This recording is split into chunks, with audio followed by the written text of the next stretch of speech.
और निरंतर तो नहीं होता ना, संकीर्तन निरंतर होता है क्या? श्री जी की प्राप्ति के लिए चिंतन में निरंतरता आनी चाहिए। भगवान स्वयं श्रीमुख से कह रहे हैं, अनन्य चेता सततम यो माम स्मृति नित्यशः तस्याहम सुलभा पार्थ नित्य युक्तस्य योगिनः। हे अर्जुन, जो योगी मेरे में नित्य युक्त होकर, नित्य युक्त मैं श्री भगवान का हूं, मैं प्रियालाल का हूं, निरंतर मेरा अंदर से चिंतन करता है, उसे मैं सुलभ हो जाता हूं, उसे मैं प्राप्त कर लेता हूं। कीर्तन करना, भगवत कथा सुनना, भगवत कथा करना, भगवत चरणारविंद की सेवा करना, भगवत चरणारविंद के प्रेमी भक्तों का समागम, सेवा, ये सब का फल है चिंतन। बैठे उनके नाम का, मंत्र का, रूप का, लीलाओं का चिंतन हो रहा है। तो अगर आप माला नहीं जपते तो बिना माला के ऐसे ही राधा राधा राधा राधा, खाली रहना तो भक्त का स्वभाव नहीं। खाली रहोगे तो मन प्रपंच फेंकेगा। अभी इतनी सामर्थ्य है नहीं कि प्रपंच हटा पाओ, तो घसीट करके गिरा देगा। फिर कीर्तन भी धीरे धीरे में अरुचि लगने लगेगी। अगर भगवत प्राप्ति करनी, श्री जी की प्राप्ति करनी है, तो माला जब हम, माला को हम प्रधान नहीं कभी बोले, हम स्मरण को प्रधान बोले। पर अब उस स्मरण पर पहुंचने के लिए हमें कोई साधन तो चाहिए। जैसे वो काउंटर है और उसमें आपने 1 लाख नाम जप किया, तो आपके यहाँ हमको सुख पहुंचा 1 लाख नाम। अगर कल आप 80,000 जपोगे तो हमको दुख पहुंचेगा, तो हमें अच्छा मिल गया पॉइंट, अच्छा मिल गया, राजी हो रहा है, मेरा अहम राजी हो रहा है, मेरा मन राजी हो रहा है। अब जब काल 1,100,000 जपोगे, तब थोड़ा उसको और अच्छा लगेगा, तो हमारा काम बन रहा है, किसी भी भाव से सही। नाम जप में वृद्धि हो रही, वो संसार के समस्त विकारों का शमन करने में समर्थ है। भाव को भाव न खालसऊ, नाम जपत मंगल दिस दसो। अब ऐसे अगर हमारी ये वृत्ति बैठ गई कि कोई भी सेकंड हमारा खाली नहीं जाने पाया, फिर न माला की जरूरत है, न काउंटर की जरूरत है, फिर किसी की जरूरत नहीं। और गुरु कृपा से गायत्री अनुष्ठान तक तो इसका चला गणना का।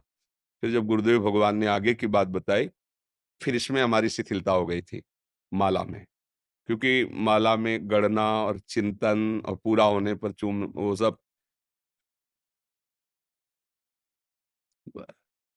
चल रहा है।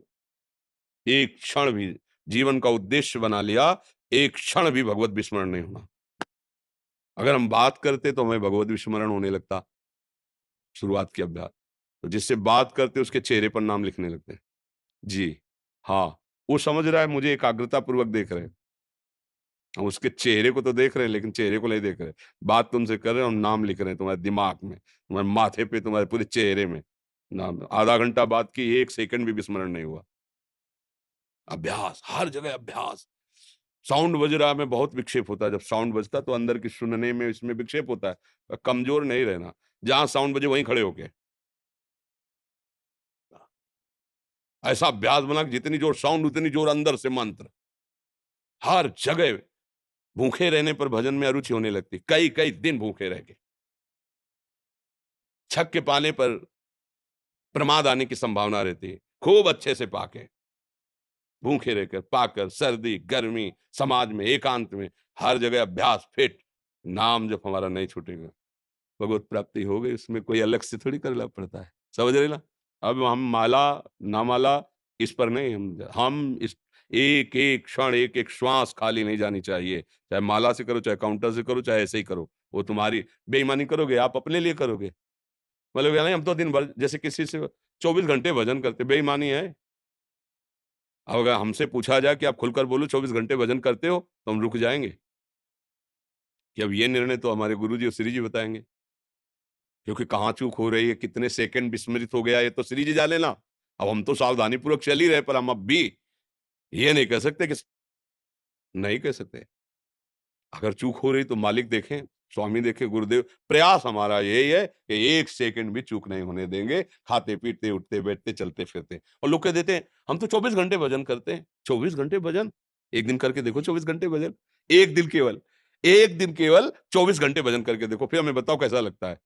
24 घंटे बैठने नहीं देगा ये मन, वो चीज है। 24 घंटे आप देखो ना, एक दिन 24 घंटे कोई बहुत होता है? आप प्रयास करके देखो। 24 घंटे एक नाम में राधा राधा राधा राधा राधा राधा राधा राधा करके देखो आप। होश उड़ा देगा, 24 घंटे में होश उड़ा देगा मन। बात करना एक अलग बात होती है, आप बैठ के तो देखो, आप करके तो देखो। पर सब काम करते हुए, खाते पीते उठते बैठ 24 घंटे भजन का प्रयास, ये भगवत प्राप्ति करेगा। चाहे माला से करो, चाहे काउंटर से करो, चाहे गा के करो, रो के करो, कैसे भी करो। समझ रहे ना हमारी बात? नितेश सिंह जी दिल्ली से। जी हाँ। गुरुदेव आपके चरणों में कोटि-कोटि प्रणाम। गुरुदेव भगवान, आपने एकांतिक वार्तालाप में बताया था कि कलयुग में मानसिक सोच से अपराध नहीं बनता, क्रिया से बनता है। और एक सत्संग में सुना था कि श्री नाभा जी कबीर साहब के बारे में बता रहे हैं कि बस इतना सोचा कि ये निर्गुण संत है तो नहीं, उनका ऐसा चिंतन रुक सोचा गया। नहीं था, बोला था। वाणी से क्रिया बनी थी। नाभा जी ने जो हरिराम व्यास जी का चरित्र लिखा, हरिराम व्यास जी के, कि हरिराम व्यास जी ने सभा में कहा था कि कबीरदास जी तो निर्गुणिया संत हैं, क्योंकि प्रिया प्रीतम का एकांतिक विलास, वो तो ऐसा कि वो तो बस उसी से लीला बंद हो गई थी। मन में सोच आ जाने से नहीं होगा। कलिकर एक पुनीत प्रतापा, मानस पुण्य होई और नहीं पापा। पर कलयुग का प्रभाव भी इतना है कि मन में अगर पाप चलेगा तो क्रियाओं को तुम रोक नहीं पाओगे, इतनी सामर्थ्य नहीं है, वो क्रिया में उतार देगा।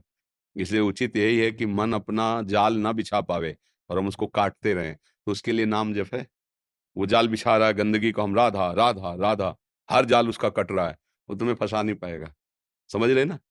और महापुरुषों से कोई चूक नहीं होती, वो तो हमारी शिक्षा के लिए ऐसा कि हम किसी संत को ये मान करके कि अमुक संप्रदाय के हैं या अमुक भजन करने वाले हैं, वो हमारी रस को क्या जाने, ऐसा नहीं है। एक ऊंचाई है जहां पर पहुंचने पर सब कुछ एक ही अनुभव होता है। ऊंचा नीचा तो नीचे होता है, और जब ऊंचाई पर होते हैं तो सब एक जैसा ही नजर आता है। तो जब वो भक्ति की ऊंचाई पहुंचती है तो वहां एक ही रस का अनुभव हो जाता है। जब प्रभु का अनुभव हो गया तो प्रभु ही तो सब रस हैं, सब रूप हैं, सब कुछ है, बकाया क्या रह गया? जैसे भगवान का बोध हो गया, अब क्या बकाया रह गया? पर प्रेम की महिमा बोध से भी आगे बढ़कर गाई गई कि जैसे बोध संपन्न श्री सुखदेव जी, जब श्री कृष्ण प्रेम की रूप की बात आई तो विकल हो गए। जनक जी बोध संपन्न जब सियाराम के रूप, तो विकल हो गए। प्रेम विकलता ऐसी जो बोध संपन्न ज्ञानियों को भी विकल कर दे, इसलिए प्रेम की विशेष महिमा गाई गई। पर ज्ञानी जन भी तो आत्म प्रेम को ही प्राप्त होते हैं। आत्मरति, कृष्णरति, आत्मरति तो कृष्ण है, आत्मा, आत्मा ही कृष्ण है। जब ऊंचाई पर पहुंचे तो बात एक ही रह जाती है। इसलिए वो महापुरुष जन हमें उपदेश देने के लिए आचरण करते हैं, बकाया उनमें कोई त्रुटि नहीं होती कि उनका मन कुछ गलत सोचता है, ऐसा नहीं। जिनके मन में लीला चल रही प्रिया प्रीतम की, वहां गलत सोच का कोई पॉइंट ही नहीं रह जाता है। वो तो कभी कभी महापुरुष जन ऐसी लीला करते हैं जिससे हम साधक जन ऐसी कोई त्रुटि ना होने पाए, हम किसी भी महापुरुष की अपने उपासना का पक्ष लेके अवहेलना न कर दें। अगर अवहेलना करते हैं तो हमारी ही उपासना ढक जाएगी, रुक जाएगी, हमको हमारे आराध्य देव का सुख नहीं मिल पाएगा, ये संकेत किया जाता है। बकाया मानसिक अगर पाप लगे तो बड़ी दुर्गति हो जाए, क्योंकि इतना मलिन मन है ना, वो क्या क्या सोचता रहता है, क्या क्या, पर वो सोचता रहेगा तो फिर क्रियाओं में उतार देगा। इसलिए उसकी सोच को ही मिटाना है। तभी तो हम सत्संग सुने, शास्त्र स्वाध्याय करें, अच्छे लोगों का संग करें, अच्छा भोजन करें और नाम चिंतन करें, जिससे हमारे विचार अच्छे हों, हमारे सोच अच्छे हों, हमारी सोच बदले। तभी तो हमारे सत्संग का प्रभाव, अगर सोच गंदी रही तो फिर क्रियाओं को तुम रोक थोड़ी पाओगे, कितनी देर रोक पाओगे? सोचते सोचते तदाकार होगे और क्रियाएं हो जाएंगी। कोई इतना तप बल थोड़ी कि सोच अलग चल रहा है और क्रियाएं आपकी पवित्र हो रही, नहीं। सोच ही आपको क्रियाओं में, जैसा आप सोचोगे वैसा बन जाओगे, जैसा बनना है वैसा सोच करो, वैसे सोचो। अगर आप भागवतिक बनना चाहते हो तो सोच भागवतिक बनाओ। विषयी सोच करोगे तो आप बार बार कहते रहोगे कि चाहता तो हूं पर भजन नहीं होता, चाहता हूं तो हूं पर मैं रोक नहीं पाता, क्योंकि सोच नहीं बदली ना, स्वभाव नहीं बदला, क्रियाएं नहीं बदली, सोच नहीं बदली, तो तुम साधक कहां, परमार्थ के पथिक कहां? समझ रहे ना आप?